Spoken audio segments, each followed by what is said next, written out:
Welcome back to my channel guys. Jangan lupa subscribe, like dan komen ya. Yuk lanjut ke cerita Tales of Herding Cats. Selamat menikmati. Nenek Si menariknya ke arah desa dengan gembira dan berkata sambil tersenyum, "Jangan lihat lagi, cepat ke sini, hari ini adalah hari besarmu." Kepala desa, "Tuan Ma, keluarlah." Api unggun dinyalakan di desa. Kepala desa bertanya dengan suara yang dalam, "Sudahkah kau menemukan keempat roh itu?" "Kami menemukan semuanya." Tuan Ma yang berlengan satu menyeret seekor ular raksasa sepanjang beberapa meter. Warnanya hijau zamrud, masih hidup, dan berbau amis. Pandai besi yang bisu membawa seekor burung besar. Burung itu lebih tinggi daripada si bisu, tetapi sayap dan kakinya terikat. Saat burung besar itu berontak, api keluar dari bulunya dan menimbulkan suara berderak-derak yang amat menakutkan. Lelaki buta membawa seekor kura-kura raksasa yang lebih besar dari meja. Tidak diketahui berapa tahun kura-kura raksasa ini telah hidup, cangkangnya berwarna emas. Anggota tubuh kura-kura raksasa itu ditarik ke dalam cangkang. Cinmu melihat cakar mencuat dari cangkangnya, dan uap air muncul di bawah cakar, yang tampaknya mampu mengangkat kura-kura emas dan melarikan diri bersama uap air itu. Namun orang buta telah menusuk hidung kura-kura emas dengan kail ikan, sehingga kura-kura itu tidak dapat melarikan diri. Meskipun kita tidak bisa mendapatkan darah dari keempat roh, naga biru, harimau putih, burung merah, dan kura-kura hitam, kita masih bisa memurnikan darah spiritual dengan menggunakan ular banjir hijau, harimau tulang besi, burung petir, dan kura-kura emas sebagai pengganti. Itu seharusnya sudah cukup untuk digunakan. Kepala desa mengangguk kepada tukang jagal desa, tukang jagal menyeringai dan melangkah maju sambil meletakkan kedua tangannya di tanah. Dia adalah seorang laki-laki yang hanya tersisa tubuh bagian atas. Tubuhnya di bawah pinggang terpotong dan lukanya halus. 4 tong ditempatkan di depan ular hijau, harimau, burung petir, dan kura-kura emas. Tukang jagal memotong setiap binatang satu demi satu untuk mengeluarkan darahnya. Setelah beberapa saat, semua darah telah terkuras dari keempat mangsanya. "Tabib," kata kepala desa. Tabib maju ke depan. Dia tidak memiliki wajah, dan kulit di wajahnya tampak telah terpotong oleh seseorang. Hidung serta separuh bibir atas dan bawahnya juga terpotong. Dia adalah orang yang paling jelek dan paling menakutkan di desa, tetapi Cinmu merasa bahwa kakek tabib adalah orang yang paling baik kepadanya di desa. Tabib itu melangkah maju dan mengeluarkan 4 daun merah aneh, masing-masing dengan telur serangga seputih salju di atasnya. Tabib itu melemparkan sehelai daun ke dalam masing-masing tong, lalu telur-telurnya pecah, dan ulat sutra tergeletak di atas daun dan meminum darah. Ulat sutra ini tumbuh dengan cepat segera setelah terkena angin. Semakin banyak darah yang mereka minum, semakin besar tubuh mereka. Tak lama kemudian seluruh darah dalam keempat tong itu habis diminumnya, dan hanya seekor cacing besar dan gemuk yang tertinggal di dalam masing-masing tong. Tabib mengambil segenggam busa kristal putih yang tampak seperti garam dan menaburkannya ke dalam tong. Cinmu melihat keempat cacing besar dan gemuk itu menyusut dengan cepat, dia tidak bisa tidak mengaguminya. Setelah beberapa saat, tabib itu mengambil 4 cacing, yang masing-masing hanya seukuran telapak tangan. Dia mengambil 4 cangkir porselen putih, mengambil seekor serangga, dan meremasnya kuat-kuat. Serangga itu mencicit, dan secangkir plasma darah kristal berwarna kuning mengalir keluar dari mulutnya. Tabib melakukan hal yang sama, memeras darah dari perut 3 serangga lainnya, dan meletakkan 4 cangkir di depan Cinmu. Dia menggelengkan kepalanya dan berkata, "Bagaimanapun juga, mereka bukanlah binatang roh sungguhan, jadi hanya darah roh sebanyak ini yang bisa diekstraksi. Muer, ada 7 rumah harta karun besar yang tersembunyi di dalam tubuh manusia. Embrio roh, 5 cahaya, 6 kombinasi, 7 bintang, makhluk surgawi, hidup dan mati, dan jembatan ilahi. 7 rumah harta karun besar ini secara alami tersegel, seperti harta karun yang tersegel, dan karena itu disebut 7 rumah harta karun ilahi." Suara kepala desa terdengar sedikit agung. Di bawah pantulan api unggun, wajahnya berkedip-kedip. Dia berkata dengan suara yang dalam, 7 harta karun dewa yang agung berada dalam keadaan tertutup. Para pejuang harus membukanya sendiri. Kendala yang menghalangi para pejuang untuk membuka harta karun dewa adalah tembok. Tembok roh, tembok bintang 5, tembok kombinasi 6, tembok bintang 7, tembok surga, tembok hidup dan mati, dan tembok jembatan dewa. Proses menerobos ke 7 tembok ini disebut menghancurkan tembok. Kakek Ma yang berlengan satu dengan lembut membelai kepala Chin Mu dan berkata sambil tersenyum, jika tembok itu tidak dapat dihancurkan, maka kamu tidak dapat berlatih. Beberapa orang diberkati oleh Tuhan, dan tembok janin roh mereka dihancurkan ketika mereka lahir, dan harta ilahi janin roh terbuka secara alami. Jenis fisik ini disebut tubuh roh, lahir dengan berkat Tuhan, dan merupakan bibit untuk latihan. Orang dengan tubuh roh jauh lebih berbakat daripada orang biasa, dan berlatih dengan hasil 2 kali lipat dengan setengah usaha. Janin roh memiliki 4 atribut, jadi ada juga 4 jenis tubuh roh naga azur, tubuh roh harimau putih, tubuh roh burung vermilion, dan tubuh roh kura-kura hitam. Jika kamu ingin memeriksa apakah itu tubuh roh, kamu memerlukan keempat darah roh ini. Tabib itu berkata, jika Anda adalah roh naga biru, meminum darah naga biru akan merangsang energi naga biru.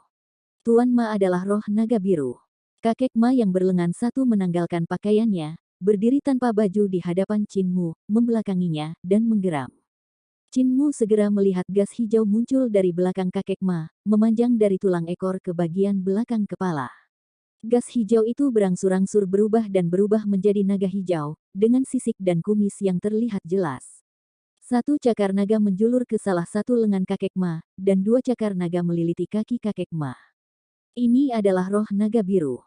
Kakek Ma berlengan satu mengenakan pakaiannya, Nyonya Tua Si adalah roh harimau putih.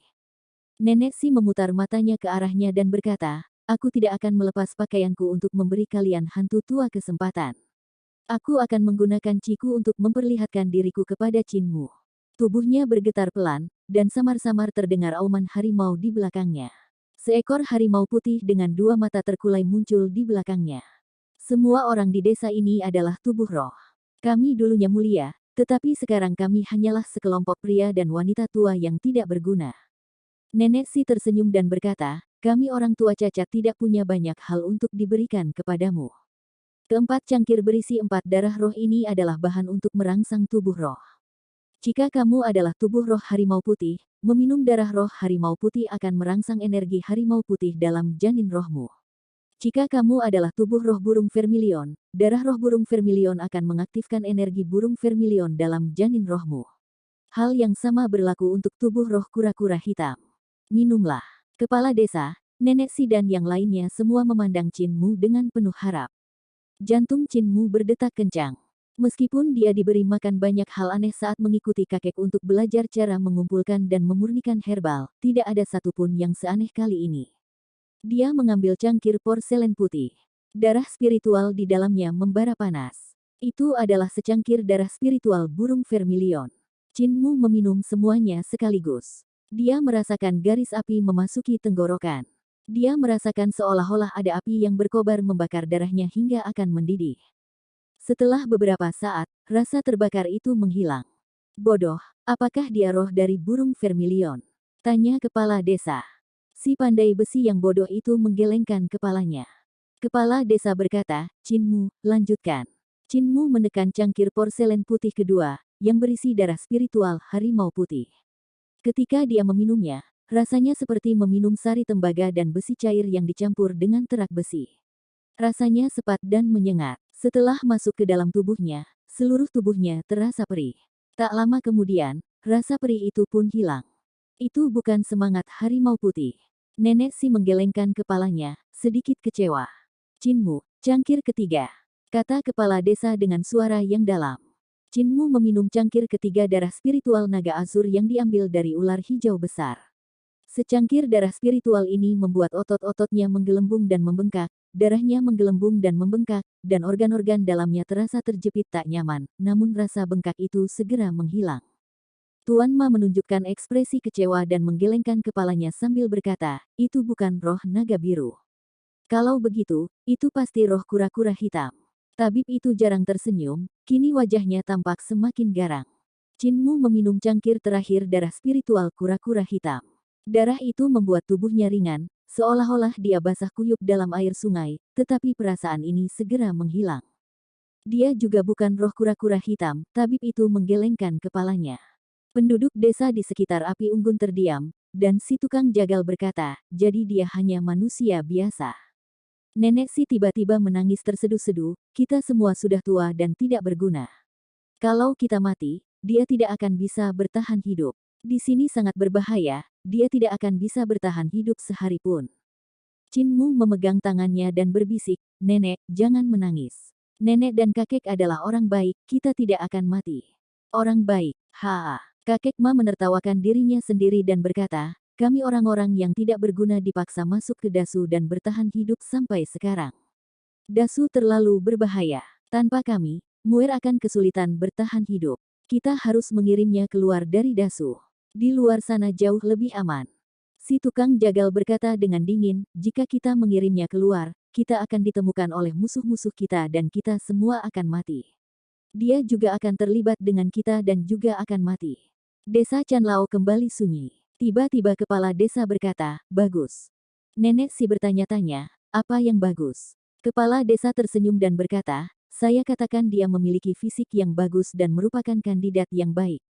Tukang jagal, tabib dan yang lainnya semua tercengang, tidak mengerti apa maksudnya. Kepala desa tersenyum dan berkata, "Saya pikir Muir pasti memiliki fisik lain, fisik yang mendominasi yang menggabungkan kekuatan dari 4 fisik utama." "Apa?" Nenek Si dan yang lainnya tampak bingung. Mereka semua adalah orang-orang yang berpengetahuan luas, tetapi mereka belum pernah mendengar tentang itu. "Ya, itu adalah tubuh penguasa." Kepala desa tersenyum dan berkata, "Darah spiritual biasa sulit untuk merangsang tubuh penguasa. Kamu perlu mengumpulkan darah dari 4 binatang spiritual sejati untuk membuat tubuh penguasa muncul. Tidak ada 4 binatang spiritual di Dasu, tetapi keturunan binatang spiritual tidak sulit ditemukan. Kamu harus terus menangkap harimau dan ular, memurnikan darah spiritual, dan minum lebih banyak, dan kamu secara alami akan dapat merangsang tubuh penguasanya." Kepala desa sangat bergengsi. Para lelaki dan perempuan tua yang kehilangan anggota tubuh di desa itu sangat gembira mendengar hal ini. Nenek Si berkata sambil tersenyum, "Besok aku akan menemani si pincang itu untuk menangkap harimau. Muir, kamu juga harus tidur lebih awal, karena kamu masih perlu minum darah spiritual besok." Semua orang bubar, dan tabib serta pandai besi yang bodoh itu mengirim kepala desa kembali ke kamarnya.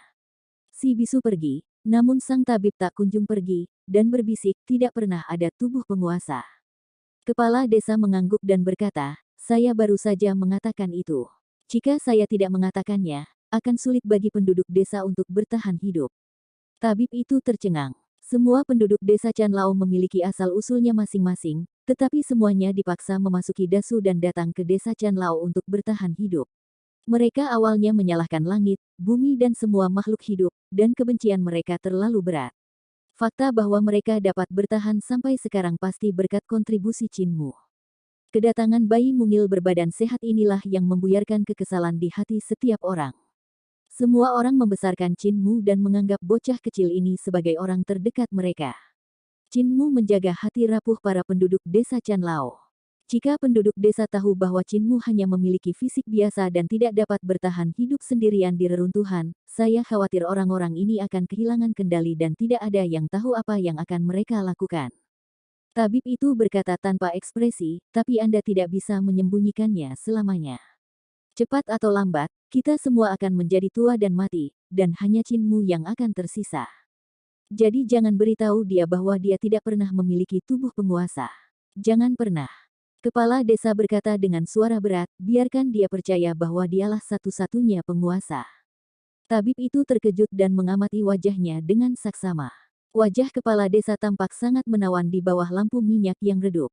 Dia tersenyum dan berkata, "Saya ingin melihat apakah orang biasa, dengan kepercayaan yang tak tertandingi, dapat melampaui dunia fana dan melakukan hal-hal yang bahkan tidak dapat dilakukan oleh tubuh roh seperti kita. Mungkin di masa depan, dia benar-benar dapat menemukan cara untuk menjadi tubuh penguasa dengan tubuh fana." Tabib itu tercengang, tubuh yang fana menjadi tubuh penguasa. Kepala desa mengangguk dengan berat, "Selama kamu memiliki keyakinan, tubuh normal bisa menjadi tubuh yang dominan.